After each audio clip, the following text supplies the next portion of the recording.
जो जैसे संचार साथी ऐप से एक्टिविटीज़ की नज़र रखाए जा सकती है, क्या आप भेज रहे हैं, कैसे जो आतंकवादी घटनाएँ भी होती हैं, बहुत सारी चीज़ें, उसमें भी बहुत सारा कंट्रोल हो पाएगा।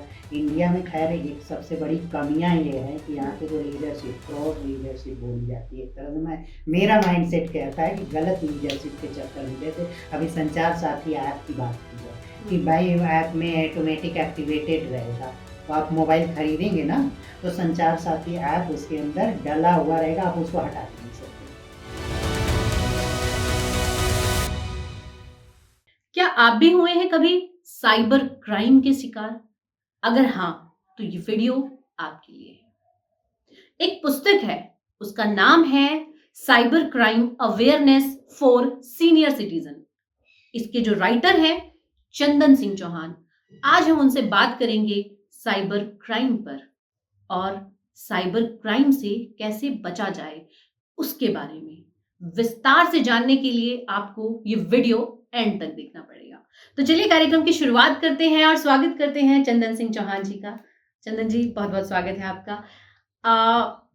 क्योंकि हमारा जो टॉपिक है वो आज के समय में बहुत ज्यादा इम्पोर्टेंट पार्ट बन गया है लोगों की लाइफ का। हर कोई साइबर क्राइम से परेशान है, कहीं ना कहीं किसी ना किसी को हिट किया हुआ है और किसी कोई ना कोई जरिया बना करके।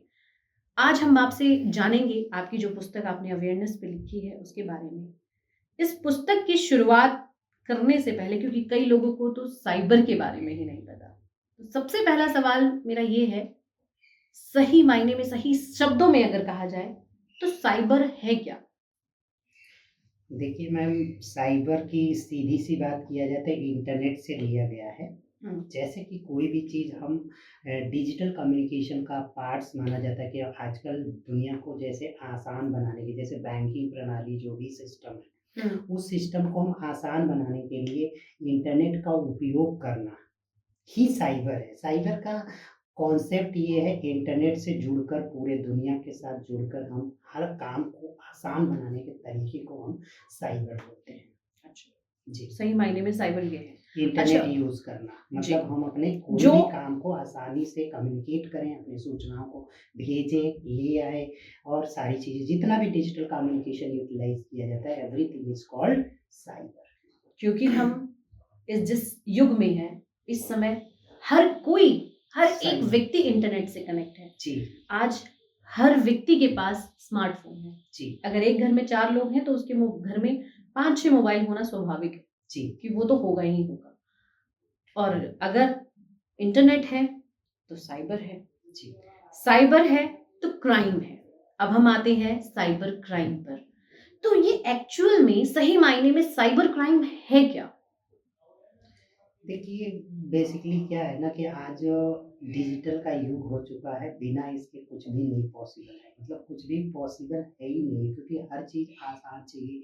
जैसे कोई चीज़ बुक कर दिया तो तुरंत आपके घर पे आ जाता है। जैसे आप अमेज़न या फ्लिपकार्ट या बहुत सारे ई-कॉमर्स या क्विक कॉमर्स वेबसाइट की बात करें, तो हर चीज़ कम्युनिकेशन का एक साधन है, जिसके माध्यम से हम कोई चीज़ पैसे भेज भी देते हैं, ऑर्डर कर देते हैं, पेमेंट चला जाता है। यूपीआई यूटिलाइज़ करते हैं, बहुत सारी सुविधाएँ अवेलेबल हैं।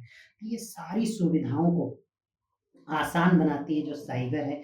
अब इस सुविधाओं का बहुत सारे ग्लिच हैं। जैसे इन सुविधाओं में ग्लिच का मतलब कि त्रुटि है। जैसे कि उनका जो त्रुटियाँ हैं, जैसे कई ऐसी चीज़ें कि पैसे गलत जगह भेज दिया जाए या फिर कुछ ऐसी चीज़ें डेटा चुरा लिया जाए, उनका कुछ इन्फॉर्मेशन, जैसे आजकल हर चीज़ मोबाइल में, जैसे आपने बोला ना, हर घर में मोबाइल है, हर लोग के पास मोबाइल है, अपना एक आइडेंटिटी है, मोबाइल नंबर है या फिर आईएमआई नंबर है, बहुत सारी चीज़ें हैं। तो उन सभी चीज़ों को जो ग्लिच होता है, उस ग्लिच के इफ़ेक्ट में जाकर उनके पैसे कहीं और ट्रांसफ़र कर लेना या फिर कुछ इन्फॉर्मेशन लेकर फिर उनको फिर हरास करना। जैसे अक्सर क्या होता है कि हरास करने की बातें कि चलते भी लोग डर के मारे पैसे ट्रांसफ़र कर लेते हैं या कोई ऐसी सिक्योर इन्फॉर्मेशन, प्राइवेट चीज़ें को निकाल कर यूज़ कर लेना। ये सब चीज़ें क्या होती है, साइबर क्राइम के अंदर आता है कि उस चीज़ों को आपने उठाया अनइथिकल तरीके से, विदाउट परमिटेड या फिर अनजाने में उनके डेटा को, उनके पैसे को, उनके ओटीपी या जो भी चीज़ें हैं, जो भी कंटेंट है उसको आपने उठा लिया। हुँ।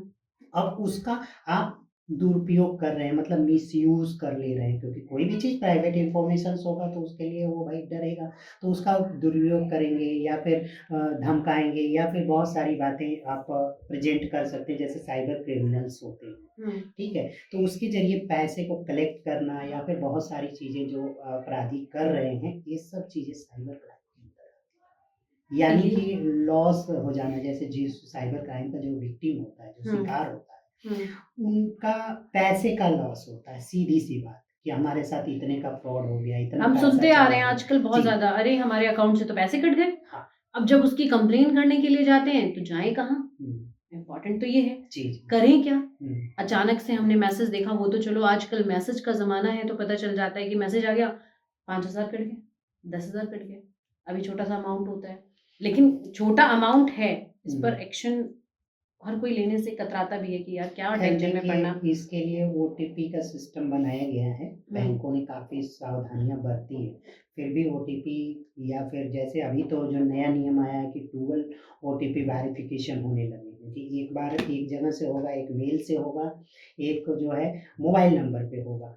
खैर इसमें देखिए भी बहुत सारी चीज़ें हैं खैर, और कई लोग इस तरह के तरीके, जैसे एक तरीके को कंट्रोल कर लिया गया, तो फिर दूसरा तरीका साइबर क्रिमिनल्स की तरफ से अप्लाई किए जाने लगा। हुँ, क्योंकि देखिए, साइबर यानी इंटरनेट पे हुँ, बहुत सारे ग्लिच हैं।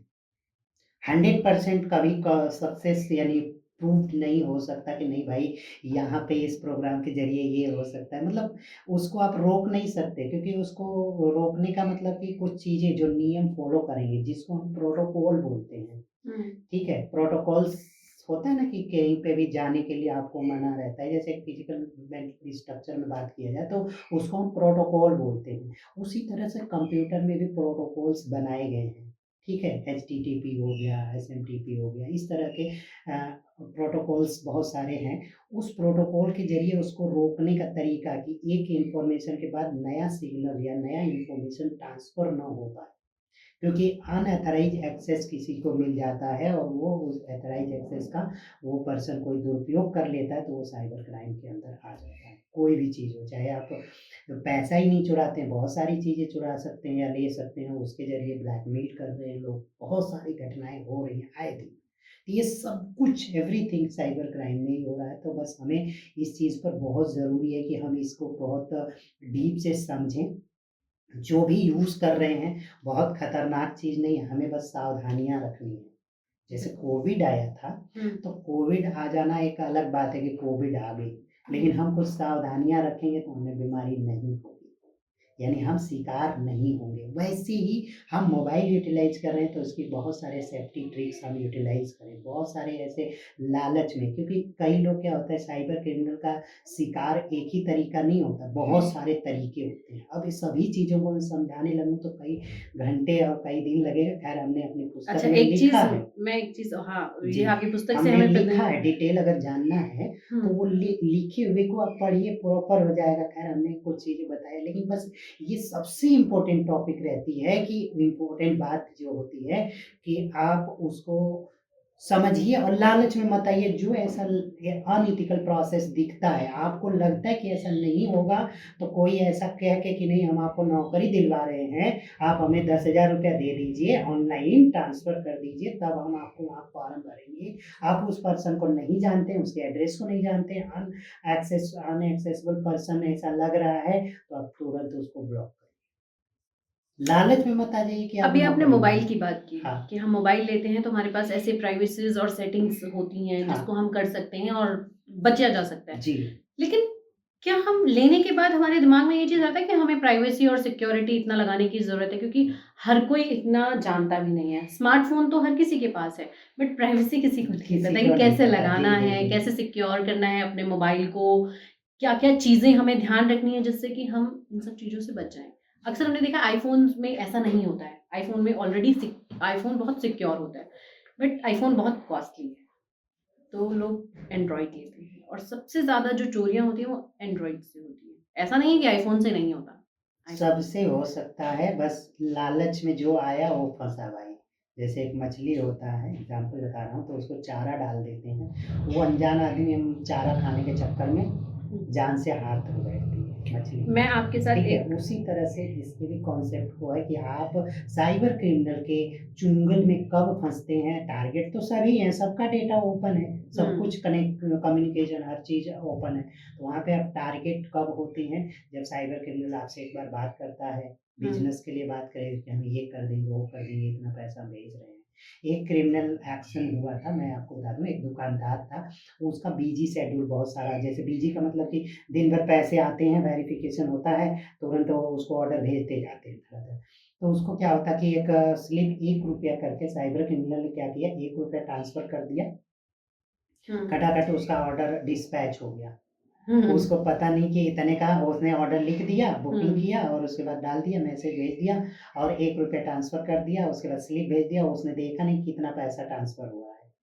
अब तो ख़ैर बहुत सारे रूप बदल गए हैं, पेमेंट की डिक्लेरेशन वॉइस के साथ वॉइस नोट आने लगा है कि इतने पैसे आ गए। अभी तो वॉइस वाली जो पेटीएम वाली या फिर गूगल फ़ोन पे वाली बनी है ना कि हर दुकानों पे पेमेंट का होता है, वहाँ बहुत ज़्यादा भीड़ रहती है। वो पेमेंट ₹1 करा, तुरंत लगा कि हाँ, मैसेज आ गया, अच्छा, तुरंत उसको माल भेज दिया और निकल गया लेके। तो ये भी तो साइबर क्रिमिनल एक्टिविटीज़ के अंदर ही आ तो रही है।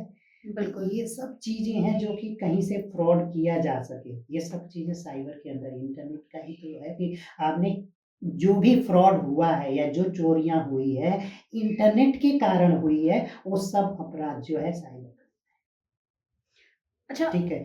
अगर हाँ। हम बात करें अभी साइबर क्राइम के लिए आप कह रहे हैं, हुँ, हमने इंडिया में ये चीज़ बहुत ज़्यादा देखा है हुँ। कि साइबर क्राइम के जो केसेज़ हैं वो अक्सर इंडिया वालों के साथ, तो ये कारण क्या है?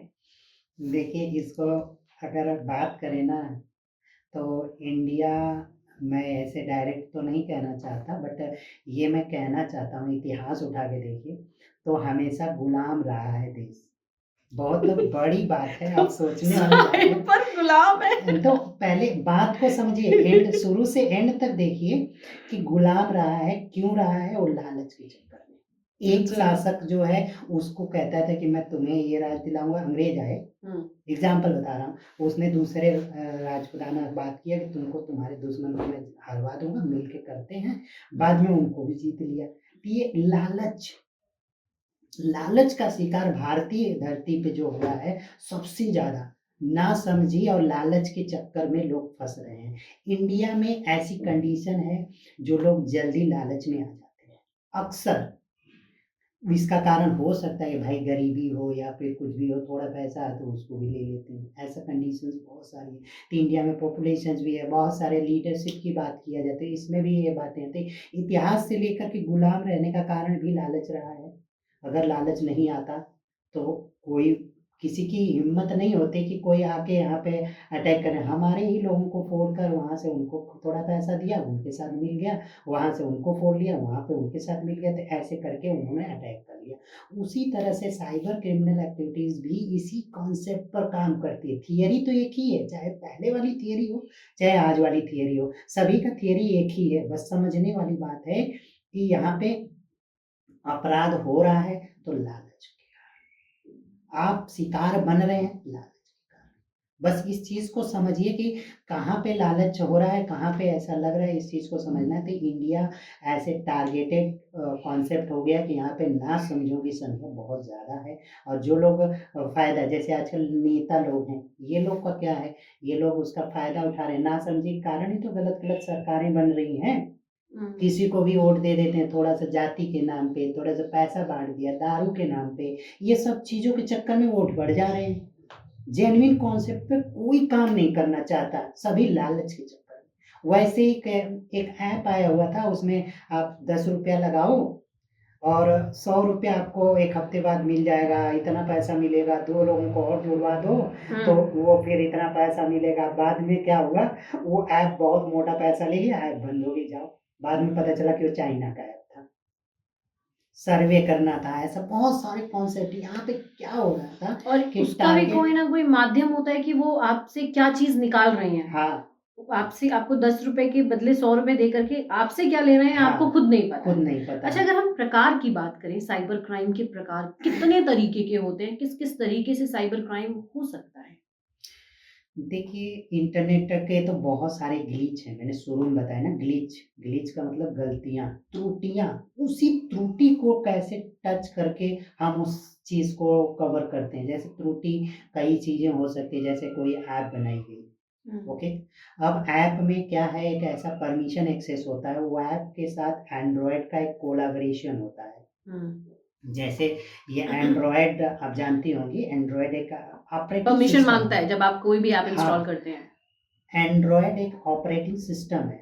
हम्म, वो क्या काम करता है कि आपके मोबाइल हो या कंप्यूटर हो, एग्जांपल दे रहा हूँ, तो उसके सारे पार्ट्स को, जो भी चीज़ें जो हार्डवेयर कॉन्सेप्ट है या डेटा है या फिर डेटाबेस है, हम्म, क्योंकि उसके अंदर एक डेटाबेस बना होता है, जो डेटाबेस में हमारी सारी इंफॉर्मेशन प्राइवेट तौर पे रखी जाती है। तो उन सभी चीज़ों को एक्सेस करने की अथॉरिटी माँगता है पहले तो। तो ऐसे बहुत सारे अथॉरिटी बहुत सारे ऐपों में दिया जाता है कि भाई आप तुरंत-तुरंत ऑप्शन दो, हाँ। खट-खट क्लिक करेगा कि हाँ, हाँ, हाँ, हाँ, हाँ, मैं फ़ोन बुक का एक्सेस ले लिया, फिर उसके बाद डेटा का एक्सेस ले लिया, इमेज का एक्सेस ले लिया, ये सारा चीज़ आपके पास चला गया, यानी उसके ऐप का सर्वर है, वो पता चला कि वो ऐप चाइना में बना हुआ है, चाहे वो कहीं ताइवान में लगा हुआ है, पता नहीं। ठीक है?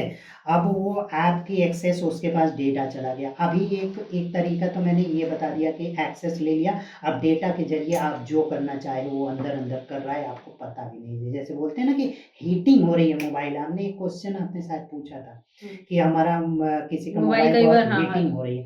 तो क्या होता है, हीटिंग क्यों होता है? एक्स्ट्रा कोई चीज़ जैसे होता है ना, कोई चीज़ एक्स्ट्रा काम करा दिया जाए, तो उसके अंदर हीटिंग होती है। आपको पता नहीं है, उसके अंदर एक प्रोग्राम चल रहा होता है। प्रोग्राम क्या है जो ये? हमें दिख नहीं रहा प्रोसेस, होता। हाँ, आपको बाहर स्क्रीन पे नहीं दिख रहा है, आउटपुट हाँ, डिवाइस जो प्रोसेस स्क्रीन है उस पे नहीं दिख रहा है, बट इंटरनली उसका कंसोल प्रोग्रेस है, हाँ। वो उस पे काम चल रहा एक होता है। व्यक्ति ने शिकायत की थी कि साइबर क्राइम के लिए ही कि हुँ, मेरे पास एक मैसेज आया हाँ, कि मैं गाड़ी चला रहा हूँ। हाँ, मेरे पास ट्रैफिक रूल्स होते हैं, मतलब जो ये ट्रैफिक के आप सिग्नल तोड़ते हैं तो मैसेज आता है। सो मैसेज आया मेरे पास। हुँ, क्योंकि मैं ड्राइव कर रहा था तो मुझे लगा मैंने कहीं क्रॉस तो नहीं कर दिया। हुँ, मैंने उस पे क्लिक किया। हुँ, क्लिक किया, मेरा फ़ोन बिल्कुल हैंग हो हुँ, गया। हैंग मतलब कि अब वो एकदम गरम हो गया। वो स्विच ऑफ तक नहीं हो रहा है मोबाइल। वो स्विच ऑफ करने की कोशिश कर रहे हैं, मोबाइल स्विच ऑफ नहीं हो रहा। बैटरी निकाल देते हैं। अब ये जो फ़ोन्स होते हैं, इनमें बैटरी निकालना थोड़ा मुश्किल काम होता है हुँ, क्योंकि इसकी बैटरीज़ अभी जो निकलती नहीं हैं। जो डिवाइसेज़ आजकल बन या रही हैं वो वो बैटरी उसके निकलती लिए नहीं है, आपको ये या बात तो तो अपने फ़ोन को बराबर है। तोड़ना पड़ेगा हाँ, कि आप पूरा डैमेज कीजिए। लेकिन हुँ। आप अगर डैमेज करेंगे तो क्या आपका मोबाइल बंद हो जाएगा? और जो व्यक्ति उस पर काम कर रहा है, जिस तरह की चीज़ें कर रहा है, क्या वो वहाँ पे स्टॉप हो जाएगा?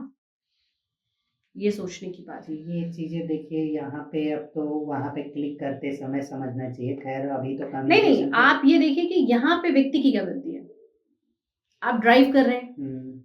ट्रैफ़िक जो रूल्स हैं, जो ट्रैफ़िक के अब वो पॉपअप कैसा मैसेज आते ऐप हैं। आया था, ये जैसे जो लिंक आया था, पॉपअप जो आया था, हाँ, वो कैसे कि आया था, आपने रूल ये तोड़ा बातें है भी और ब्रेक समझने किया है। वाली बात है। यहाँ पे ना कहीं न कहीं आगे, क्योंकि कोई उससे भी पहले चीज़ आप उनको कुछ बता चुके गलती हैं। किए होंगे, हाँ, कहीं न कहीं गलती की है आपने, अपनी सिक्योरिटी को मतलब कहीं पे आपने अनऑथराइज़ एक्सेस दिया था तभी वो चीज़ आया था। अदरवाइज़ ऐसे तो नहीं आएगा। ख़ैर पहले वाले एंड्रॉयड जो एप्लीकेशंस थे उसमें थोड़ी बहुत ग्लिच थी, अभी बहुत सारा अपडेट हो गया है। हुँ, सिक्योरिटी भी बहुत सारी हो गई है। अब बैंकिंग वालों ने भी बहुत सारे, जब बहुत सारा मामला हो गया ना, हुँ, तो सभी चीज़ें डबल-डबल ओटीपी का व्यवस्था कर लिया। सभी चीज़ें जैसे थंब इम्प्रेशन से एक्सेस देने की बात हो गई। ये सब चीज़ें अभी बदली हैं थोड़ी बहुत। फिलहाल उस समय हुआ होगा कि उस तरह के एप्लीकेशंस में होता है, मोबाइल्स में अंदर-अंदर प्रोसेस होने लगा। ख़ैर इस चीज़ को आप रीसेट या मोबाइल को थोड़ा-सा साफ-सुथरा रखना चाहिए, और ऐसी चीज़ें भी हमेशा मोबाइल में लॉग ऑन करके नहीं रखना चाहिए। हुँ। ठीक है?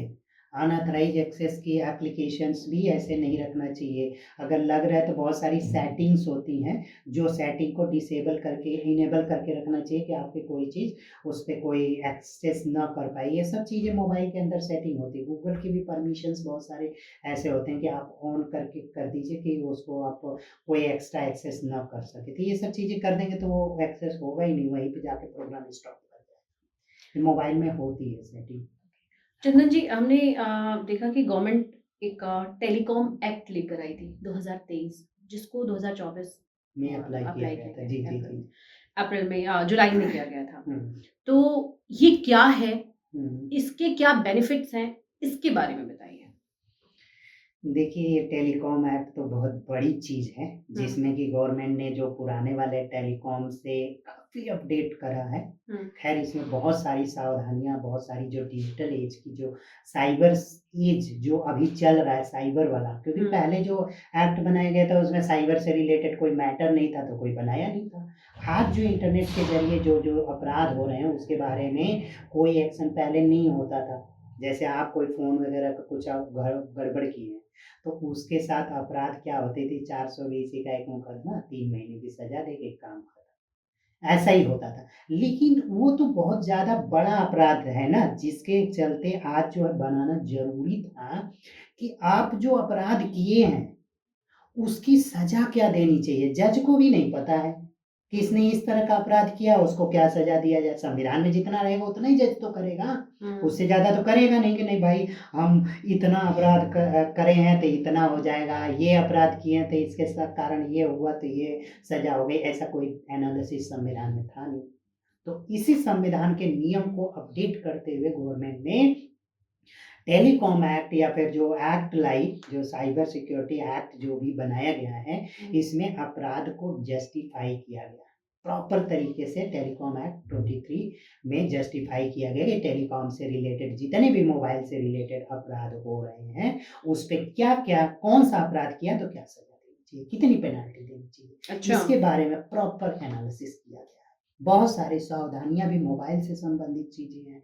अभी तो आपको 17 दिसंबर अरे सॉरी 17 सत नवंबर हाँ, 2025 में अभी एक press release department of telecommunication की तरफ से प्रेज़ेंट की गई है। इसमें क्या चीज़ हुआ है, इसको बहुत ज़रूरी है सभी लोगों को जानना बहुत हाँ, कि ये टेलीकॉम जो एक्ट के अंदर एक प्रेस रिलीज़ मतलब एक संशोधन किया गया है।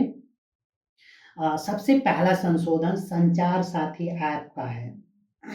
आपने सुना होगा संचार साथी ऐप, हुँ, एक ऐसा एप्लीकेशन है जो मोबाइल से संबंधी एक्टिविटीज़ को बता देता है। प्रॉपर गवर्नमेंट के साथ आपके इन्फॉर्म आधार कर कार्ड पे कितने नंबर्स हैं, ये भी बता देता है वो, संचार साथी ऐप।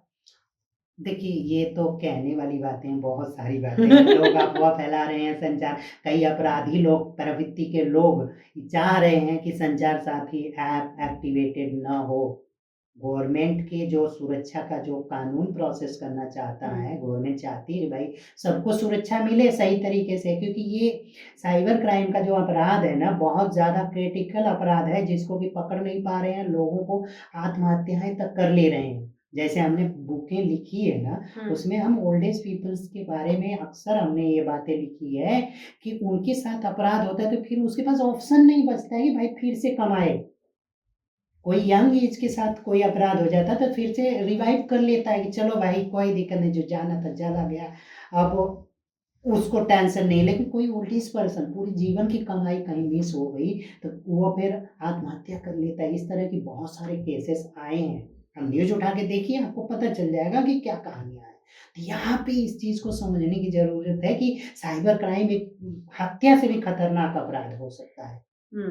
जो अच्छा, कि अभी कोई जो 17 आत्महत्या कर ले रहा है, वो हत्या ही है, जो साइबर क्रिमिनल ने कराया है, तो इस पे अपराध का एक्शन होना चाहिए ना।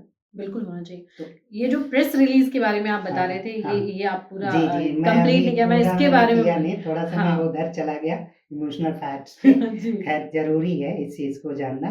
ख़ैर जो प्रेस रिलीज़ है, इसमें क्या-क्या चीज़ किया, जैसे हमारा एक मोबाइल है, हाँ, ओके? तो इसका एक आईएमईआई नंबर होता है, हाँ, जब हम ठीक मोबाइल है? लेते हैं तो वो मिलता हाँ, है, आईएमईआई पर्ची में भी नंबर लिखा होता क्या है। होता है कि आप जो सिम डालते हैं, तो उसके साथ वो आईएमईआई नंबर डिटेक्ट होके नेटवर्क कंपनियों के पास चला जाता है। तो हमारे मोबाइल का एक्सेस ये मोबाइल ही है जिसके ज़रिए अगर मान लीजिए कि कोई अपराध कर देता हूँ, मान लीजिए मैंने किसी को ठग लिया, किसी को झूठ बोल के कुछ भी पैसे मँगा लिए या फिर कुछ कर लिया तो पता चला कि कौन यूज़ कर रहा है ये तो पता नहीं है। ख़ैर हुँ, हमारे नाम से ये सिम नंबर है और हमारे नंबर से ये मोबाइल भी है।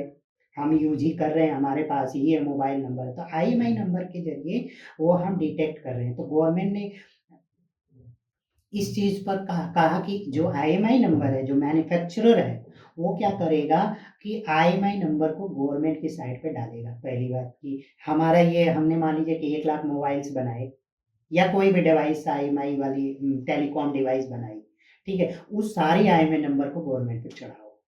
सीधी सी बात कि आपने ये बनाया है, ये सीरियल नंबर है, इसका आईएमईआई नंबर ये है, किस कंपनी की बनी है, कौन-सी मोबाइल है, कौन-सा मॉडल नंबर है, ठीक है? अब वो गवर्नमेंट के पास चढ़ गया। अब कोई साइबर अपराधी पकड़ा जाता है, तो आईएमईआई नंबर से अपराध हुआ है तो पकड़ा गया तो ठीक है। कई लोग क्या करते थे कि इसकी टैम्परिंग करते हैं। बहुत सारे टेक्निकल पर्सन ऐसे हैं जो लोग क्या करते हैं कि मोबाइल की टैम्परिंग करके उसका सीरियल नंबर, आईएमईआई नंबर बदल बदल देते देते और दूसरा आईएमईआई नंबर, सीरियल नंबर डाल अलॉट देते कर हैं, फिर देते। पता करना मुश्किल हो जाता अब है। उसमें आईएमईआई नंबर बदल गई, मोबाइल के साथ फिर दूसरा काम कर रहे हैं, मोबाइल यूटिलाइज में हो रही है, इस तरह की चीज़ें हो रही हैं। हाँ। तो कौन खरीदा था, कहाँ से है, ये चीज़ें पता ही नहीं चल रही है, कहाँ गई, क्या क्या हुआ। तो इस आईएमईआई नंबर के ज़रिए ये तो पता कर सकती, कोई अपराध हुआ, तो आईएमईआई नंबर अगर टैम्परिंग कोई मोबाइल पकड़ी गई, तो पता चल जाएगा कि ये सीरियल नंबर है, तो इससे अपराध हुआ है। कोई बदल देता था तो फिर आईएमईआई नंबर, अगर एक चीज़ और है, बदलने वाले के साथ अगर किसी ने आईएमईआई नंबर रजिस्टर नहीं है, चेक किया कि अरे ये तो मोबाइल नंबर गवर्नमेंट की साइट पे अप्रूवल ही नहीं है, तो यानी कि ये वैसे ही 50 लाख की पेनल्टी के अंदर आ जाएगा। ठीक है? मतलब क्या है, गवर्नमेंट कह रही है कि बिना IMEI number register mobile number लिया है, यानी ये मोबाइल फेक है, गड़बड़ है, यानी कोई अपराध भी हो सकता है, ये सारी चीज़ें, मतलब अपराध तो किसी से भी हो सकता है, अलग बात है। लेकिन इसमें ये कहने का गवर्नमेंट का मतलब है कि इस नंबर को आप रजिस्टर कराइए, तभी एथिकल डिवाइस रहेगी ये। बहुत अदरवाइज़ सही। पकड़े गए तो पकड़ा गया, अगर मान लीजिए कोई अनरजिस्टर्ड मोबाइल आईएमईआई नंबर वाला डिवाइस पकड़ी गई, तो उसके साथ पेनल्टी और सज़ा दोनों है। पेनल्टी का साइबर कितना है कुछ? 50 लाख के आसपास तक का पेनल्टी, जैसा अपराध है उस हिसाब से उस पर उसके अकॉर्डिंग किया लगाया जा जाएगा। सकता है कि 50 क्या लाख तो है, है। पकड़ा गया अगर वैसे अनऑथराइज्ड आईएमईआई नंबर वाली डिवाइस, या फिर बताना पड़ेगा कहाँ से क्या किया है, कहाँ से खरीदा है या कैसे लिया है। ऐसा भी हो सकता है कोई मैन्युफैक्चरर वैसे चोरी-चोरी बना के बेच रहा हो डिवाइसेज़, तो वो भी चीज़ें आईएमईआई नंबर की ट्रैकिंग होनी चाहिए, क्योंकि बहुत सारी नकली डिवाइसेज़ पर भी एक्टिविटीज़, क्योंकि बहुत सारे लोग नकली डिवाइसेज़ यूज़ करके बहुत सारे अपराध को अंजाम दे रहे हैं।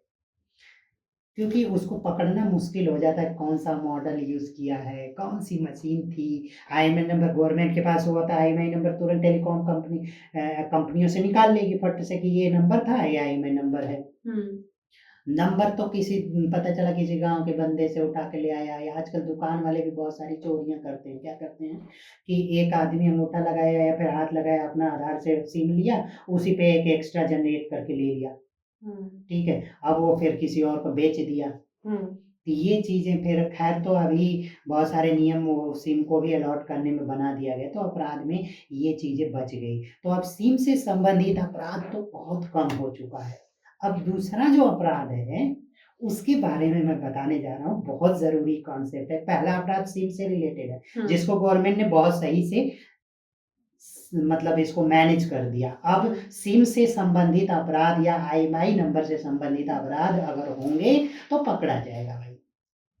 या बहुत मोटी पेनल्टी वाला अपराध हो जाएगा, जो 50 लाख तक की पेनल्टी या फिर साल भर की सज़ा वाला प्रावधान बना हुआ है साथ में, तो वो पकड़ा गया, गलत आईएमईआई नंबर या अपराध हुआ है, तो वो चीज़ें होंगी।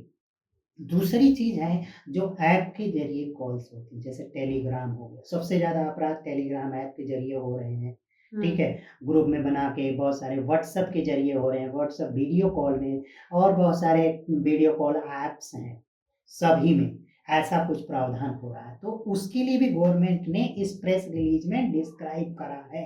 साथ में जो ऐप बनाने वाली कंपनियाँ हैं, जैसे व्हाट्सएप हो गया, टेलीग्राम हो गया, और बहुत सारी कंपनियाँ हैं, इन लोगों को 3 महीने का अल्टीमेटम दिया गया है कि 3 महीने के अंदर आप ऐसा बनाइए कि बार-बार जो हमारे पास, जैसे हमारा सिम है, ओके? जो जीएसएम सिम या वोल्टी सिम यूज़ कर रहे हैं हम अपना 4G 5G, उस सिम को लगाएँ, इंस्टॉल करें हम ऐप, तो उससे एक ओटीपी आए, साथ में बार-बार री-वेरिफ़िकेशन करता रहे कि हमारे मोबाइल में हमारा सिम है, तो हमारा ही व्हाट्सएप हमारे ही सिम से बार-बार रीडायरेक्ट होगा, पता चलेगा कि हम जो ऐप यूज़ कर रहे हैं, वो उस सिम से कनेक्टेड रहना चाहिए लगातार।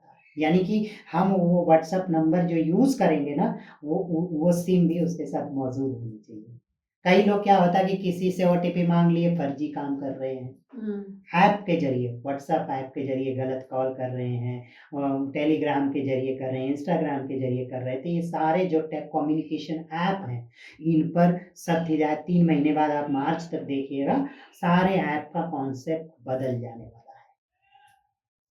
मतलब कि अब ऐप भी चलाएँगे तो आपके पास सिम होनी चाहिए।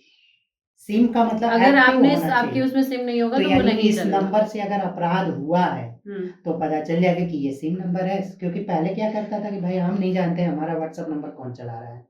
बोल देता, अपराध कौन किया पता नहीं, क्योंकि हमारा तो व्हाट्सएप नंबर ये हमारा तो हम तो गाँव में रहते हैं, किसान हैं, और हमारे मोबाइल नंबर का कोई और पता नहीं कौन चला रहा है, मुझे नहीं पता। कोई एक मैसेज आया था, ओटीपी देने को बोला, मैंने दे दिया, लेके व्हाट्सएप चला रहा है कोई और।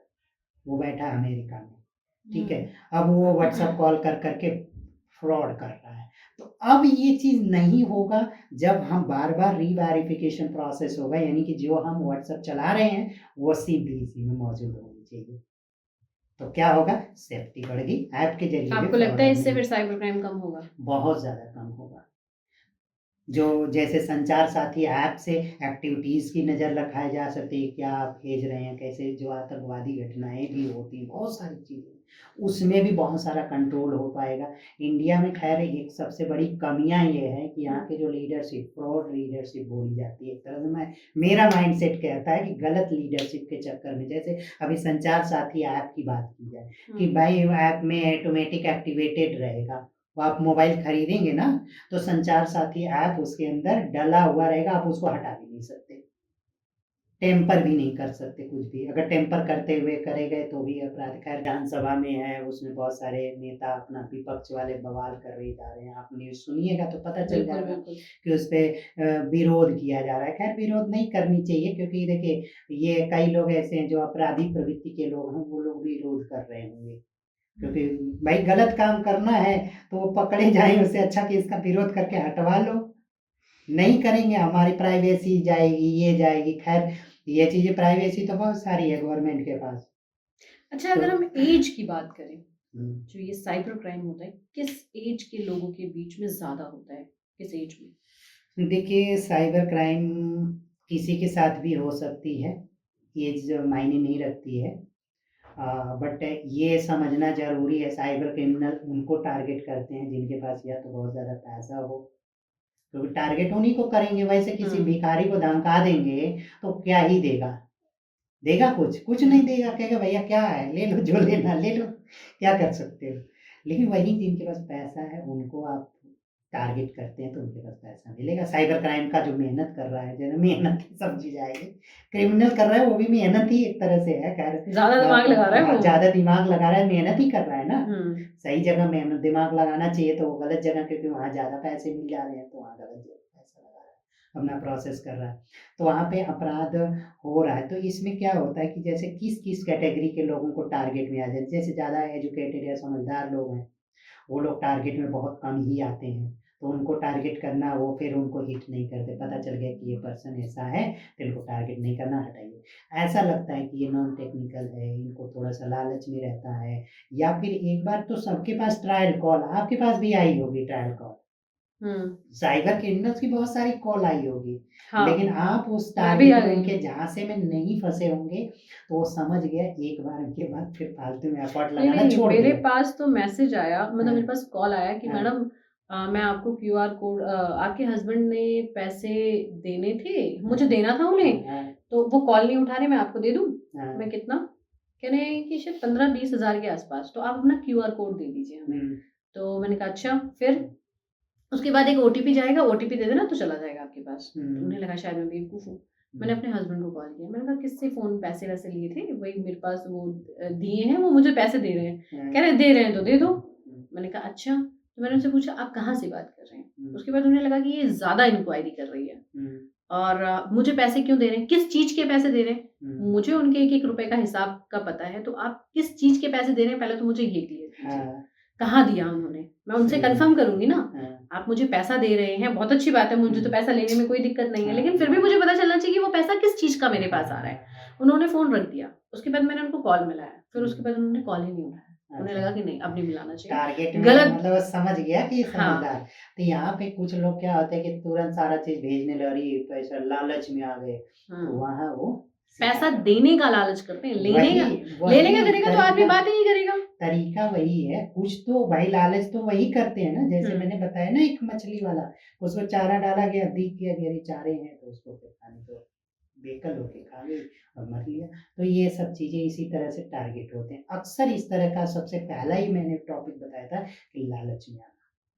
अच्छा आपकी जो किताब है ये है cyber crime awareness for senior citizen. इसमें बिल्कुल साफ है कि आप सीनियर सिटीजन को अवेयर कर रहे हैं। जी, इसे बहुत अच्छे से मेंशन किया आपने। जी, आप जी। चाहते तो इंडिया भी कर सकते थे बट आपने सीनियर सिटीजन किया है। ठीक। तो आपने ये किताब लिखी, इसका कॉन्सेप्ट आपके दिमाग में कैसे आया कि ये किताब लिखनी चाहिए और इसमें मुझे सीनियर सिटीजन को टारगेट करना चाहिए? देखिए सीनियर सिटीजन्स अक्सर क्या होता है, जैसे रिटायर्ड होते हैं 60 साल के बाद, वो सीनियर सिटीजन ही माने जाते हैं। सभी लोग आफ्टर 60 के बाद जो है 60 साल के बाद जो है रिटायर्ड हो जाते हैं, तो अक्सर उनके पास पैसे रहते हैं थोड़े बहुत जो कमाया हुआ पूरे लाइफ का। हुँ, क्योंकि देखिए एक 16-18 साल का जो पढ़ाई कर रहा है बच्चा, उसके पास क्या ही पैसा होगा। हो सकता है वो अलग बातें हैं, लेकिन वो 2-4 हज़ार वाला पैसा होगा। हुँ, लेकिन लाखों का जो पैसा होता है अक्सर सीनियर सिटीजन्स के पास होता है, और वो नॉन टेक्निकल होते हैं क्योंकि वो पहले ज़माने वाले हैं जो कंप्यूटर को भी सही से समझते नहीं, टेक्निकल कॉन्सेप्ट को ज़्यादा नहीं समझते हैं, तो उनको कुछ भी आता है तो उनको विश्वास हो जाता है। क्योंकि वो पुराने विश्वास वाले ज़माने पे रहे हैं और आज भी वो विश्वास करना जानते हैं। तो इनको अवेयर करना ज़रूरी है, क्योंकि इनके जो पैसे अगर चले जाते हैं बहुत ही मतलब दुखदायक होता है कि उनके उस समय पैसा जब उनको कमाने का भी अब दोबारा चांस नहीं मिलने वाला है। तो उनके पैसे चले जाते हैं तो काफ़ी दुःख की बात होती है। तो उनको अवेयर करना बहुत ज़रूरी है। तो हमने ऐसी किताब लिखी जो कि उनको अवेयर, साथ में नॉन टेक्निकल पर्सन के लिए भी है। ऐसा नहीं कि केवल सीनियर सिटीज़न पढ़ेंगे, ऐसा नहीं है। कोई भी चीज़ पर्सन हो जो लगता है कि हमको अवेयर होना चाहिए, वो हुँ। सबके काम की चीज़ है वो पुस्तक। अच्छा।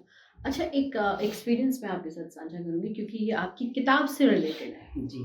एक रिटायर्ड व्यक्ति जिन्होंने गवर्नमेंट ऑफ इंडिया से रिटायरमेंट ली। रिटायरमेंट के बाद वो अपनी फैमिली के साथ रह रहे थे हुँ। एंड 2.5 साल से उन्होंने मतलब एक बार अपना वो देखा, पासबुक की एंट्री कराने के लिए गए हुँ। बैंक में।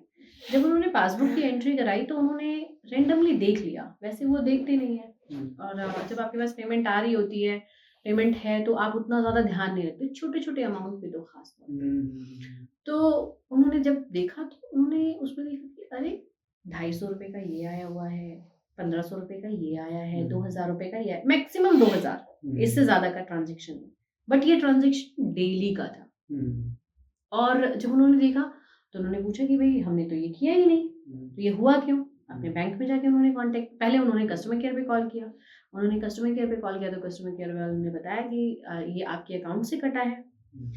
अब जो वो पेमेंट जो बंदा कर रहा था वो डिलीवर करा रहा था कुछ सामान, घर पे आ रहा था। उनकी पत्नी के मोबाइल से भी देखा गया कि क्या पता उन्होंने किया हो, ना पता। उन्होंने अपना पूरा दिखाया क्योंकि जब आप ऑर्डर करते हैं, कुछ माध्यम है जैसे ब्लिंकिट है, ज़ेप्टो है, इस पे आप ऑर्डर करते हैं।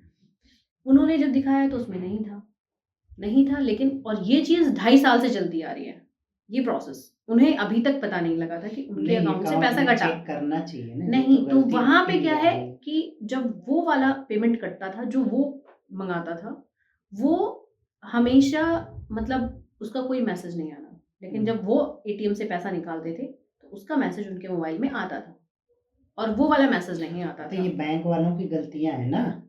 बैंक वाले क्या करते हैं, जो जितने प्राइवेट बैंक हैं, हुँ, जैसे कि अब नाम तो जितने प्राइवेट आपको पता ही है, हुँ। ये लोग क्या करते हैं कि 3000 या 5000 से छोटी ट्रांज़ैक्शन की कोई मैसेज नहीं भेजते। सबसे बड़ी ग्लिच यही है, बाकी जितने सरकारी बैंक है ना, हुँ। उसमें से ₹1 भी ट्रांसफ़र हो तो मैसेज भेजते हैं, लेकिन जो एग्ज़ैक्टली बड़े आप बैंक कुछ भी वाले मँगाते हैं तो हाँ, पैसे का कटने का आता कटने है का एक मैसेज आता है। और वो ऑनलाइन का कोई काम भी नहीं करते हैं। हाँ, अब आप सोचिए कि उनके पास ऑनलाइन का कोई नहीं कोई माध्यम नहीं। ऐप तो एक्टिवेट किया ही होगा ना आईफ़ोन ऐसा। नहीं, आईफ़ोन है उनके पास, वो हाँ। शुरू से आईफ़ोन यूज़ कर रहे हैं, हुँ। आईफ़ोन को सिक्योर माना जाता है। तो अब नहीं, ये ऐसा कुछ लूप नहीं है, जब परमिशन दे दें अगर कोई, तो हुँ, आईफ़ोन हो या कुछ भी हो, हुँ। कितना भी सिक्योर ना उन्होंने कोई कोई इश्यू ऐसा हो। क्लिक किया था जिसकी वजह से ये चीज़ हुई है। बस कट रहा है वो। तो ये तो अब वहाँ पे उनको सावधानी रखनी चाहिए और अक्सर ऐसा लग रहा है जैसे गवर्नमेंट में तो गवर्नमेंट बैंक में ही इनका अकाउंट नंबर रखना चाहिए और उनको भी छोटे ट्रांज़ैक्शन का भी पता रखना चाहिए और 2 साल बीत गया, 1-2 महीने में हमेशा अपडेट रखना चाहिए। यही सब चीज़ें ज़रूरी है। हमने अपनी पुस्तक में ये बात लिखी है कि आप सिक्योरिटी प्रोसेस को रखिए, अपने अकाउंट को डेली नहीं तो वीकली आप एक बार चेक करिए, स्टेटमेंट लीजिए। अगर आपका पैसा रखा हुआ है तो हाँ। उसको आप हमेशा अपडेट रखिए। एक बार हर महीने में 1-2 रुपए जो भी ट्रांसफ़र हो रहे हैं, बैंक पासबुक प्रिंट करवाइए आप। ज़रूरी है आपका काम कि आप अपने जैसे कपड़े साफ रखते हैं, हर चीज़ को साफ-सुथरा घर का रखते हैं, उसी तरह बैंक अकाउंट को भी आप सिर्फ़ साफ-सुथरा रखिए। यानी कि उसको ये सब सेफ्टी का टूल्स है कि आप हर चीज़ को अपडेट रखिए। मोबाइल में एक्स्ट्रा कचरा है उसको हटाइए, फालतू के ऐप हैं उसको हटाइए तुरंत, लगे तो उसको सब कुछ डिसेबल करिए। जितना एक्सेस आपने दिया है वो उसको डिसेबल करिए। ये सारी चीज़ें आप जो है हटाइए। ठीक है, बहुत ज़रूरी है मोबाइल से लेके डिजिटल सफाई, अकाउंट की साफ-सुथरा रखना, सही तरीके से ट्रांज़ैक्शन को हैंडल करना। कोई भी गलत ट्रांज़ैक्शन हुआ है तो उसको इग्नोर ना कर मतलब इसको अनदेखा कभी ना करें, तुरंत एक्शन उस पे लें, चाहे ₹1 का ट्रांज़ैक्शन क्यों ना हो। आया है उस पर भी, ऐसा नहीं कि आया है तो आप जो है उसको छोड़ दें, क्यों आया इसके बारे में भी जानकारी रखना होगा। या तो आपको जानकारी है, अगर नहीं है तो आप बैंक मैनेजर से पर्सनली जाके पूछिए इसके बारे में, वो बताएँगे। सीनियर सिटीज़न है तो ख़ास तौर पे बताएँगे, अगर नहीं बताता तो आप एप्लीकेशन देके हेड ऑफ़िस में भी डाल सकते हैं, मेल भी कर सकते हैं, उसका एक्शन लेना पड़ेगा। या फिर अगर लगता है कि गलत हो रहा है, तुरंत बैंक को बंद अकाउंट को बंद करवाइए, दूसरे अकाउंट में आप अपना अकाउंट खोलिए, सीधी-सी बात। वहाँ हुँ। रखना ही नहीं है, ऐसी सर्विस अगर दे रहा है, गलत हो रहा है, आपके साथ मतलब इन्फॉर्मेशन सही तरीके से नहीं दिया जा रहा है, लो ट्रांज़ैक्शन की भी रिपोर्ट या मैसेज ना भेजा जा रहा है, तो तो ये आप सब चेंज चीज़ों पे कीजिए। आप तुरंत बैंक अकाउंट चेंज करिए, नए बैंक अकाउंट में जाइए। अगर उसके बाद भी जैसे कई लोग क्या होता है कि ऐप से पैसे कटने लगते हैं, पेटीएम का होता है, तो ये सब चीज़ें भी बड़ी सावधानी के साथ रखनी होती है, एक्सेस प्रोसेस रखना होता है।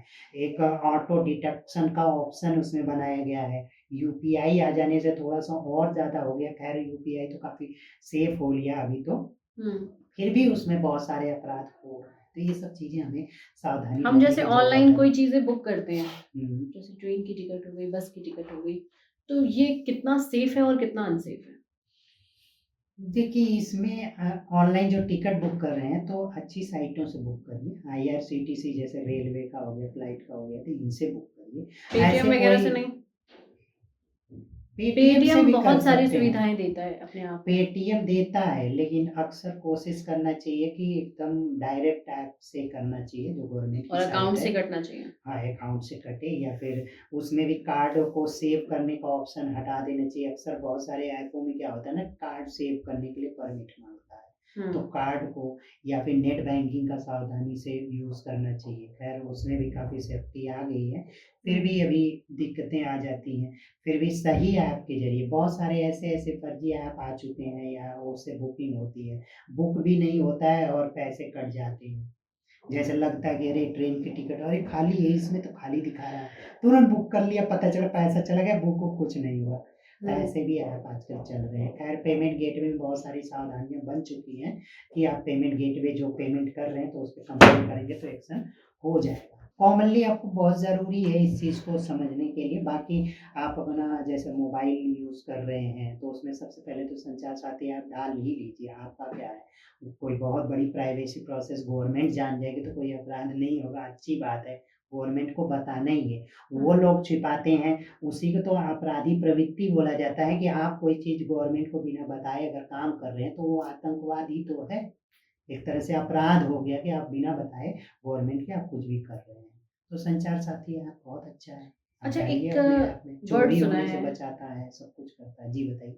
एक चीज़ सुना है हमने, वो है डिजिटल अरेस्ट। वो क्या है? कैसे होता है? किन लोगों पे होता है? उसके बारे में देखिए, बताइए। डिजिटल अरेस्ट के बारे में तो उतना अच्छा नहीं है, ख़ैर ये उन लोगों के लिए जो लोग गलतियाँ करते हैं या अपराध किए हुए हैं। हुँ। तो उनकी प्राइवेसी सी तो लीक हो रही है कि उन्होंने कहीं पे गबन किया है, कुछ फ्रॉड किया है, तो उनके साथ चोरी हो रहा है, तो मैं तो कहूँगा कि बहुत अच्छा ही हो रहा है। सीधी-सी बात है, बहुत अच्छा हो रहा है कि डिजिटल अरेस्ट करके उनके पैसे ले रहे हैं। क्योंकि तुमने अपराध करा है, तभी तो धमकाया जा रहा है आपको।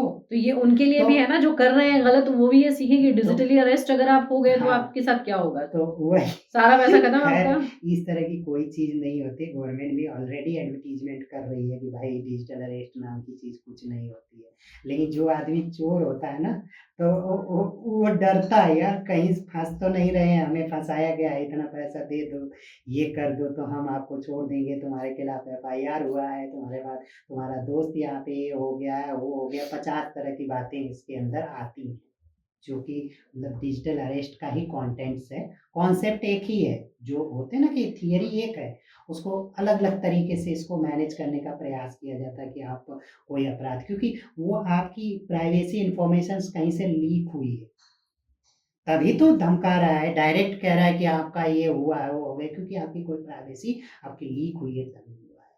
तो डिजिटल अरेस्ट डायरेक्ट नहीं होता है, खैर जिनके पास पैसा होता है या किसी ने अपराध करा है, तो ही होता है इस तरह की चीज़ें। कि भाई अच्छा। आपको धमकाया जा रहा है कि आपने यहाँ पे पकड़े गए हो, ये है। बहुत सारे यूट्यूब्स पे बताया भी जाता है कि रील है, कुछ एक्टिविटीज़ दिखा के वो पैसे ले लेता है हाँ। सामने-सामने। तो ये सब चीज़ें सामने-सामने भी ले लेते हैं, डिजिटल अरेस्ट की बात ही क्या है? कोई आपकी प्राइवेसी कोई चीज़ हम जान जाएँ कि आपने कुछ गलत किया है। अब हम आपको धमका के यार ये किए हो, पैसे दे दो, इतना मुझे भी दो नहीं तो मैं बता दूँगा सबको। ये समय वही है, उसी कॉन्सेप्ट पे ये काम करता है, जो कि साइबर से रिलेटेड है, इसलिए इसको साइबर क्राइम। डिजिटल अरेस्ट एक साइबर क्राइम का ही एक बहुत बड़ा रूप है, जो इसको ज़्यादा फ़ोकस क्यों किया गया है? क्योंकि बड़े-बड़े लेवल के लोगों को ये टारगेट किए जाते हैं। जैसे बहुत बड़ा नेता है कोई, उसने अपराध करा है, अंदर-अंदर अपराध किया, उसको ठग लिया गया। अच्छा ही किया गया, जो चोरी का पैसा है, चोरी कर गए, खत्म बात। तो ये बातें हैं, खैर वो अलग डिजिटल है। अरेस्ट अलग ही हाँ, बातें अच्छा, हैं। आपकी जो किताब है हुँ, cyber crime awareness for senior citizen, हुँ। इस किताब में ऐसा क्या है जो सीनियर सिटीजन को प्रोटेक्ट करेगा? क्या-क्या चीज़ जो उनको जानना चाहिए और इस किताब को वो पढ़ें?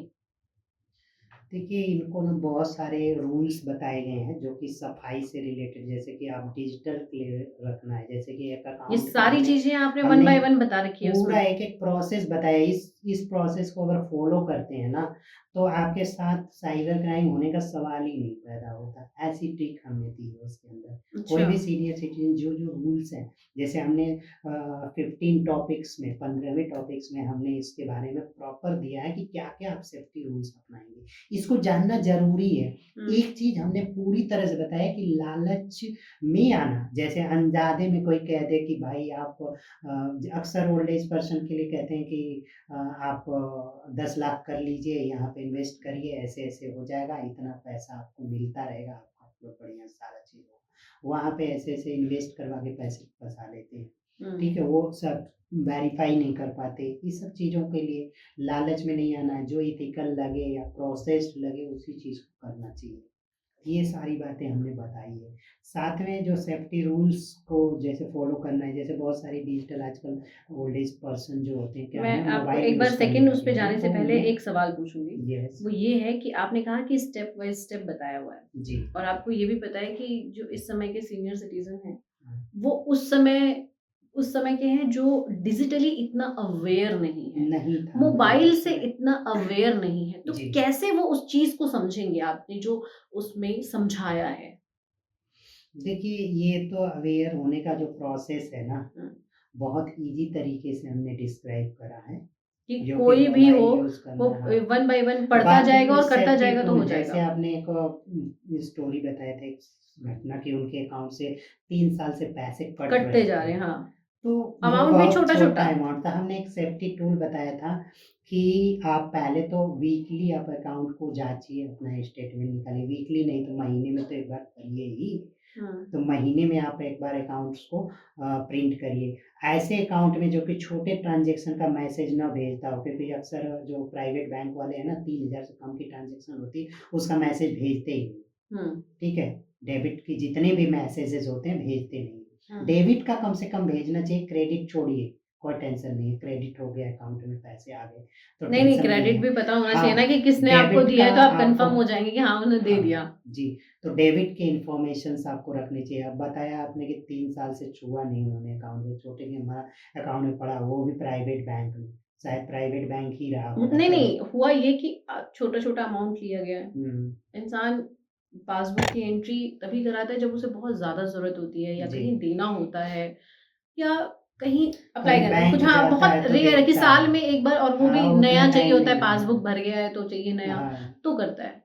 अब वो छोटा अमाउंट था, हुँ, आपकी सैलरी 50-60 लाख रुपए आपके अकाउंट में है, हुँ, उसमें से अगर छोटा-छोटा करके 1 डेढ़ लाख, 2 लाख अगर इधर-उधर हो जाता है, हुँ, तो तो समझ आपको नहीं समझ आता नहीं है। आता है हाँ, कि हाँ, धीरे-धीरे हाँ, कटा होगा, हो कटा गया है, होगा ये कम। आप कभी भी क्योंकि आप कभी भी कैलकुलेट करते हैं तो एक बड़ा अमाउंट कैलकुलेट करते हैं। हाँ, ये था।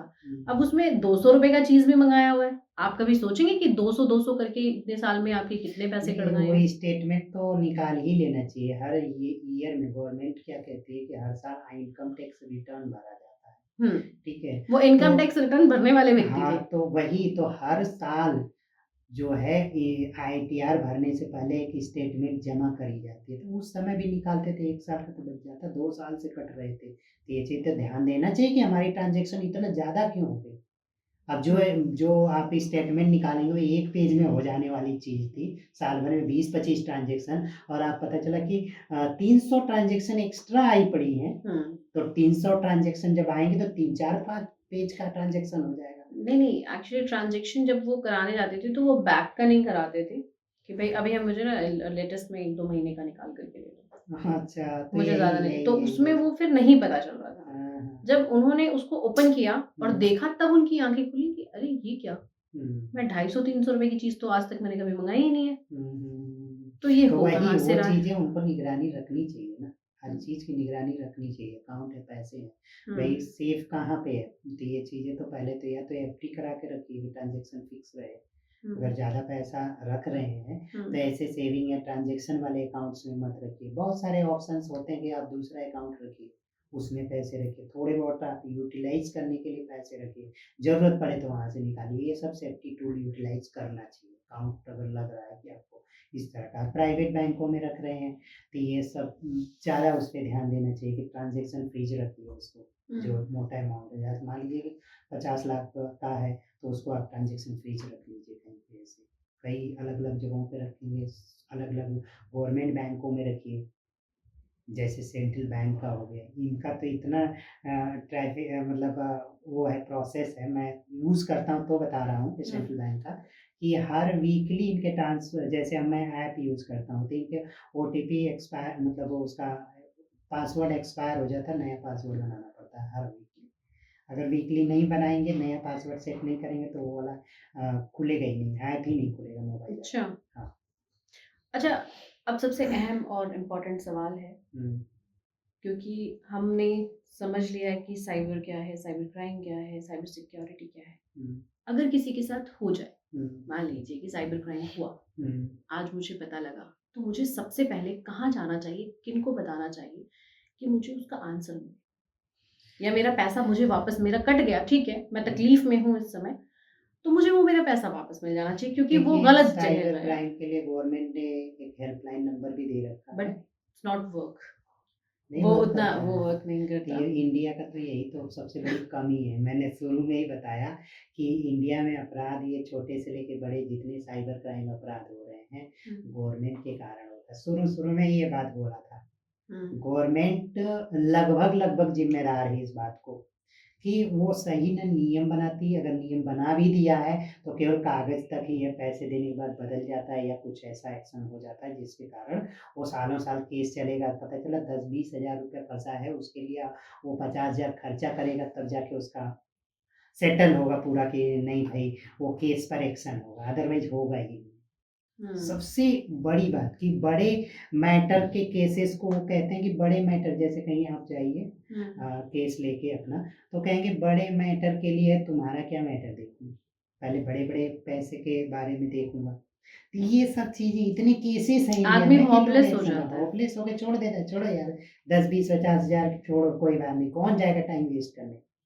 और लॉयर उनके के पास क्यों हाँ, जाएगा? लॉयर के पास जाएगा, वो 10-20 हज़ार रुपया अलग से ले लेगा।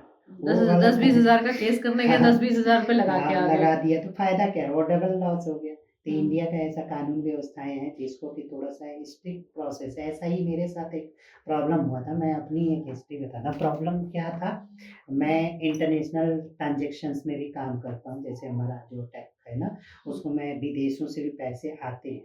हुँ, तो अमेरिका का एक क्लाइंट था, हुँ, उसने मुझसे ऑर्डर करा हुँ, और वो $200 मुझे पे करा दिया।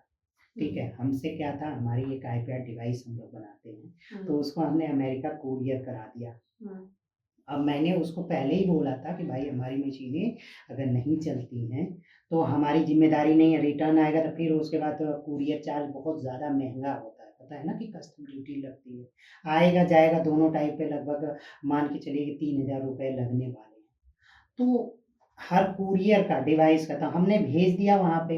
अब वो उसके बाद वहाँ पे मशीनें चल रही हैं, कुछ दिक्कत आ रही है, नहीं चल पा रहा है प्रॉपर तरीके से, तो वो क्या करा है कि केस कर दिया हमारे पे फ्रॉड का।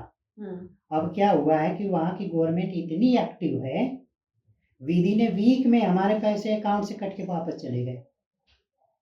अच्छा। हमारी मशीन भी चली गई और पैसा भी चले गए। इंडिया के पास ऐसी औकात नहीं कि मैं गलती से कहीं पैसे भेज दूँ, मान लीजिए चला जाए, तो इंडिया की कोई भी एक्टिविटीज़ या गवर्नमेंट के पास पावर नहीं है कि वहाँ से पैसा निकलवा ले, और उनके पास है। उनके पास है।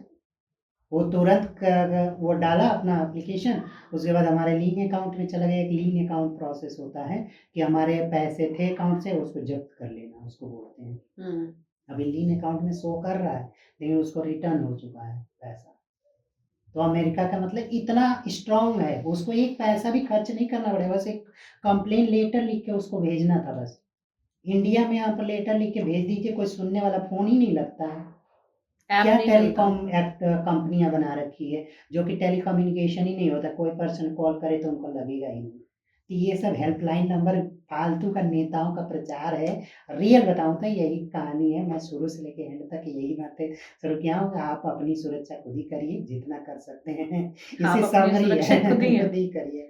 सीधी-सी बात, लास्ट लास्ट यही मैं बोलना चाहता मैं हूँ कि नहीं, आप करिए, बाकी अच्छा सरकार ये के आपका भरोसे मत लास्ट रहिए। मैसेज है लोगों के लिए हाँ, सुरक्षा आप कि करिए, आप सेफ्टी रखिए, बाकी बहुत सारे ऐसा कुछ मामला है तो आप लड़िए, ऐसा नहीं गवर्नमेंट के साथ, आपके साथ अगर कुछ गलत हुआ है, छोटा अमाउंट के लिए भी गलत है, एक स्वाभिमान की भी बात होती है कि हमसे पैसा ले लिया, चाहे 10,000 ही लिया है, लिया क्यों है? मेरा 10 लाख लग जाए, मैं लगा के उसको पहले बताऊँगा, 10,000 ही जाने, ये भी चीज़ें होनी चाहिए।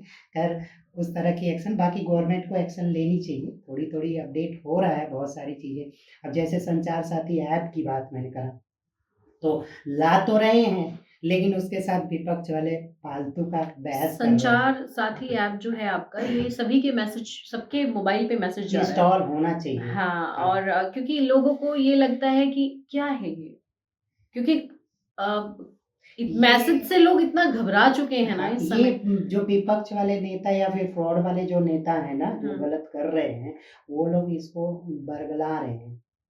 बरगलाना मतलब समझ रही हाँ होंगी जी, हाँ जी, हाँ कि जी। अरे ये है, तुम्हारे साथ ये हो जाएगा, ऐसे हो जाएगा, तुम्हारी सारी गवर्नमेंट चुरा लेगी, तुम्हारी एक्टिविटी हो जाएगी, तुम्हारा टैक्स ले लेगी गवर्नमेंट, जितना पैसा काट रहे हो, यानी कुछ गलत कर रहे हैं तभी तो ये चीज़ है। तो ये गलत करने वालों के लिए तो ठीक है, वो उनको मिर्ची लग रही है, बस ये सीधी-सी बात है, मिर्ची लग रही है।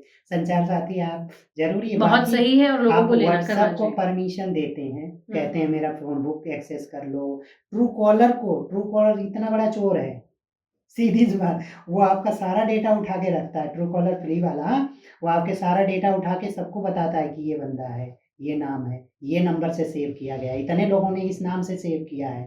हाँ। एक ऐसे कोई लिख दिया थी चोर मौसी, तो उसका वो कोई भी डालता था चोर मौसी आता था। हाँ, कई बार हमने देखा है तो कि ये कुछ-कुछ सारी अटपटा-सा नाम आता चीज़ें है ट्रू हाँ। कॉलर पे। ट्रू कॉलर जितने लोगों ने सेव करा है ना, हुँ, वो आपका डेटा चुराता है, सीधी-सी बात। और फिर ट्रू कॉलर उसको मर्ज करता है, उसका एआई, अब तो एआई आ गया उसके अंदर, हुँ। तो वो मर्ज करके वो जो सबसे ज़्यादा सेव किया गया है, उस वाले डेटा को दिखाता है, वहाँ पे कहता है इसी नाम से होगा।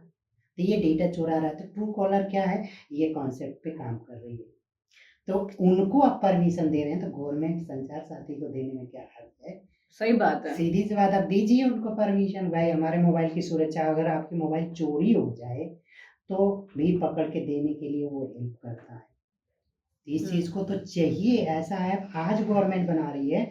जिस दिन मोबाइल का परमिशन दिया था कि इंडिया में आप चाइनीज़ मोबाइल यूटिलाइज कर रहे हैं, तो संचार साथी ऐप भी लीजिए, मेरा इस तरह की परमिश प्रोसेस करिए कि इंडिया में हमारे मोबाइल का डेटा चाइना तो नहीं जा रहा। हम जितनी मोबाइल इंडिया में यूज़ कर रहे हैं, सारे तो चाइनीज़ हैं लगभग। हाँ, जो उसके जो एप्पल पार्ट्स होते छोड़कर हैं, सब चाइना के बने हुए हैं। तो वो तो ये पार्ट्स तो सारे हाँ, ही बाहर से आते हैं, सब चाहे सब किसी सब भी सब किसी भी सब सब मोबाइल को सब आप निकाल लो। उनके चाइनीज ऐप यूज कर रहे हैं, सभी लोग इंस्टॉल कर रहे हैं, सारा डेटा वहां पे लीक हो रहा है सारा। अब चाइना की कोई खबर उठाना है तो इनडायरेक्टली नहीं ला हम तक। सकते। चाइना की कोई न्यूज़ होती है, आपको पता है कि कुछ भी इंडिया में नहीं आती, चाइना के अंदर क्या हो रहा है। जैसे कोविड के टाइम में चाइना में क्या क्या हो रहा था, किसी को बाहर देशों में पता ही नहीं था। एक आध दो न्यूज़ वाले थोड़ी बहुत बता रहे थे। 2019 की बात बता रहा हूँ ये। दिसंबर जनवरी 19 में न्यूज़ चल रहे थे, 2-3 न्यूज़ वाले बता रहे थे चाइना में ऐसी कुछ घटना हुई है, लेकिन कोई उस पर एक्शन ही नहीं, सब शांत बैठे हुए थे। धीरे धीरे फैल गया तो सबको समझ आ गया। तो वही चीज़ें, तो चाइना की खबर हम नहीं ला पा रहे, इंडिया की सारी खबर सबको पता है। क्यों? क्योंकि हमने सेफ्टी टूल यूटिलाइज नहीं किया है, चाइनीज ऐप यूज़ कर रहे हैं, सब कुछ ओपन परमिशन दे रहे हैं, सारी चीज़ें। ऐसा लग रहा है तो ये चीज़ें करिए। खैर, संचार साथी अच्छा ऐप है, यूटिलाइज करना चाहिए। आपकी जो ये पुस्तक है, जी, इसमें जो लिखा हुआ है, ये ज़रूरी थोड़ी ना है कि वो सिर्फ़ सीनियर सिटीज़न के लिए, उसे तो कोई भी हर किसी कोई के लिए, किसी हर के लिए हर नो। किसी के लिए वो उतना ही जी, हेल्पफुल है, जी, हर जी, जी। कैटेगरी के लिए। हाँ, चाहे क्योंकि यंगस्टर्स, ऐसा नहीं है कि यंगस्टर्स के अकाउंट से पैसे नहीं कटते, सबके अकाउंट से पैसे कटवाए हैं। देखिए जो नॉन एथिकल लॉजिक में फँसने, लालच में फँसने का कोशिश करेगा, वो समझ जाइए कि उनका पैसा नहीं, नहीं, जाने ट्रैप वाला भी है। तो होता है ना। ट्रैप ही तो बोल रहा हूँ, नॉन एथिकल ट्रैप ही तो है। हाँ, लेकिन उसमें ये नहीं है कि आपने सिर्फ़ लालच दिखाया, हुँ, उसमें थोड़ा-सा कहीं आपने अ, ठहर कर ये सोचने की कोशिश नहीं की कि क्यों हो रहा है? पहले एक बार कोई भी काम, कोई भी चीज़ आपके पास आ रहा है, जैसे अब मेरे को मैं पैसे दे अब रहे थे, आपको तो मैंने बता सोचा दूँ, उसे। अभी भी गवर्नमेंट एक बहुत बड़ा वो कर रही है, मतलब कॉन्सेप्ट बना रही है। जैसे टेलीकॉम का जो ये नोटिफ़िकेशन आया है जो, हुँ, इसमें अभी आईएमआई नंबर वेरिफ़िकेशन परमिशन नहीं दिया है। ट्रैप में क्यों आते हैं? ट्रैप आने की जो बात आपने कही ना, इसको समझिएगा बहुत डीपली, बहुत बड़ी बात है कि आपको कोई चीज़ कोई बताया जाता है कि ये हुआ, वो हो गया, तो आपके पास ऐसी अथॉरिटी नहीं है कि आप उसको वेरीफ़ाई करिए। हुँ, तो जो बोला जा रहा है उसको आपको मानना पड़ेगा, क्योंकि आपने वेरीफ़ाई नहीं करा। हुँ, वेरीफ़ाई नहीं करेंगे, कोई बोला जा रहा है तो वो चीज़ें आपने कह दिया, वो किसी ने कह दिया कि मैं ये अधिकारी हूँ यहाँ का। आपने वेरीफ़ाई किया? क्योंकि वेरिफ़िकेशन का प्रोसेस ही नहीं कहीं पे भी कि ये आदमी ऐसा। अमेरिका में ऐसा ही है कि आप कोई अधिकारी, सबका आईडी नंबर है, एम्प्लॉयी आईडी आप वेरीफ़ाई करो, वहाँ पे सारी चीज़ें मिल जाने वाली है। यहाँ पे नहीं मिलने वाली, तो जो बात करेगा ट्रैप में फँसना ही फँसना है। तो ये सब चीज़ें यहाँ पे वेरिफ़िकेशन टेलीकॉम एक्ट में ये अभी भी बना रहे हैं कि ये मोबाइल हम तो रजिस्टर करवा दे रहे हैं। मान लीजिए कोई मैन्युफैक्चरर रजिस्टर करा दे, लेकिन आईएमईआई नंबर हम चेक नहीं कर सकते कि ये आईएमईआई नंबर रजिस्टर है या नहीं। अगर ये वेरीफ़ाई करना है तो फ़ीस देनी पड़ेगी सरकार को। ये तो गलत बात है ना?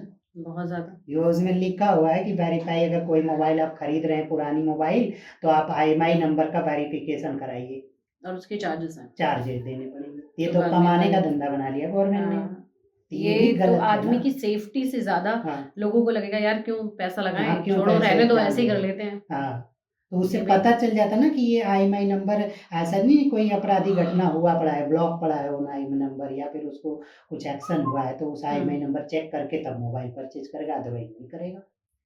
उसके लिए मोबाइल परचेज़ से पहले सरकार को जैसे ज़मीन रजिस्ट्री करानी है ना, तो सरकार को पैसे देके तब जाके खारिज दाखिल जो नाम चेंज होता है, होता है। वैसे ही है, सरकार हर जगह तो ये लूट के नेताओं को मज़े काटने के लिए पैसे दिए जा रहे हैं, बस ये चीज़ है। इसके लिए क्रांति होनी चाहिए। जो लड़ी जाएगी क्राइम के जंग, वो लिए जंग क्या साइबर क्राइम होगी? के लिए नहीं, नहीं, नहीं। एक नया। ये दोषी सरकार है, सरकार को सही स्ट्रिक्ट कदम उठाने चाहिए, और अगर इस पे क्या है कि कोई अपराध हो जाए तो उस पे तुरंत बिना पैसे के एक्शन होना चाहिए। प्रॉपर एक डिपार्टमेंट बना के, बनाया तो है गवर्नमेंट ने, लेकिन उसमें इतनी ज़्यादा ट्रैफ़िक आ चुकी है कि उनके एक भी एम्प्लॉयी खाली नहीं है। कि उनके केस देखे एक्स्ट्राऑर्डिनरी। तो ये हुँ। सारी बातें हैं, बहुत सारी बातें हैं, उसको चलिए। समझने की बात है। बस आपको अपनी सुरक्षा करनी चाहिए, ये सीखिए अपने अंदर बहुत डीपली कि आप खुद से सुरक्षित रहें, सबसे अच्छा है। जैसे कोविड में आप खुद से सुरक्षित रह रहे थे ना, मास्क लगा रहे थे, सारी चीज़ें लगा रहे थे। आज भी है, ऐसा नहीं, बहुत सारी बीमारियाँ हैं, बहुत सारे प्रोसेस है, उसको भी आप सावधानी रखने की ज़रूरत है। वैसे ही आपका पैसा भी सुरक्षित रखिए, बढ़िया से तिजोरी में रखिए, तभी तो साफ-सुथरा रहेगा। उसी तरह बैंक में भी आप रखिए, अच्छे ओटीपी के साथ रखिए, बार-बार चेंज करिए ओटीपी को। हुँ। ओटीपी कहें, पासवर्ड्स को चेंज करिए, किसी को बताइए मत, ये सब चीज़ें आप खुद से रखिए, अपनी टेंशन पर्सनल ही चीज़ों नहीं को है। पर्सनल हाँ, रखें। ट्रांज़ैक्शन को चेक करिए, गलत तो नहीं हो रहा है बार-बार। आप महीने में तो एक बार कर ही लीजिए, क्या करना है? ऑनलाइन आजकल स्टेटमेंट आ नुकसान से जाते हैं। बचने के लिए ज़रूरी है। हाँ, नुकसान से बचने के लिए, बड़ा नुकसान से बचने के लिए।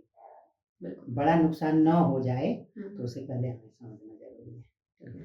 चंदन जी, आपने साइबर क्राइम, साइबर सिक्योरिटी और साइबर क्राइम अवेयरनेस जो आपकी किताब है उसके बारे में बहुत अच्छे से, बहुत ही कहते हैं ना स्टेप बाय स्टेप समझाया है।